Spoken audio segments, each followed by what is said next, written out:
मोदी राज में विश्व गुरु भारत की हालत नेपाल, बांग्लादेश, यहाँ तक कि पाकिस्तान से भी बदतर हो गई है। कल ग्लोबल हंगर इंडेक्स की रिपोर्ट रिलीज की गई है। भारत कुल 116 देशों में 101 नंबर पर है, जबकि भूख के मामले में हमारे पड़ोसी देश जैसे नेपाल 76, बांग्लादेश 76, म्यांमार 71 और पाकिस्तान 92 हमसे कहीं बेहतर जगह पर है। भारत की तुलना में इन सभी देशों ने अपने नागरिकों को भोजन मुहैया कराने को लेकर बेहतर काम किया है।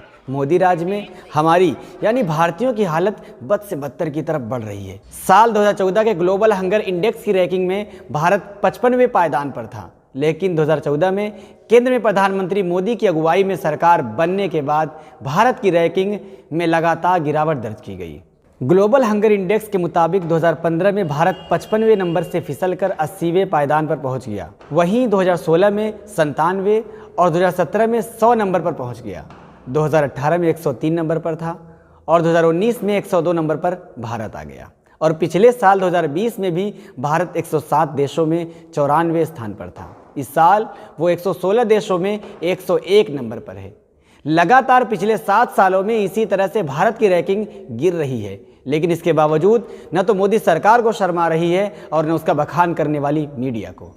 अदम गोंडवी ने कहा है, छेड़िए एक जंग मिलजुल कर गरीबी के खिलाफ। दोस्त मेरे, मजहबी नगमात को मत छेड़िए। लेकिन भारत की मीडिया में वो सारी बातें जो नागरिक की ज़िंदगी को बेहतर बनाती हैं, उनकी चर्चा नहीं होती। सिर्फ मजहबी नगमात ही चर्चा में रहते हैं। ग्लोबल हंगर इंडेक्स में दुनिया के तमाम देशों में खान पान की हालात का तफसीली ब्यौरा होता है। मसलन लोगों को किस तरह का खान पान मिल रहा है, उसकी गुणवत्ता और मात्रा कितनी है और उसमें कमियां क्या हैं। साल 2006 में international food policy research institute नाम की जर्मन संस्था ने पहली बार ग्लोबल हंगर इंडेक्स यानी वैश्विक भूख की लिस्ट जारी किया था। हर साल अक्टूबर में ये रिपोर्ट जारी की जाती है।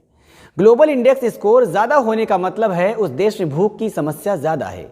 उसी तरह किसी देश का स्कोर अगर कम होता है तो उसका मतलब है कि वहाँ हालात बेहतर हैं।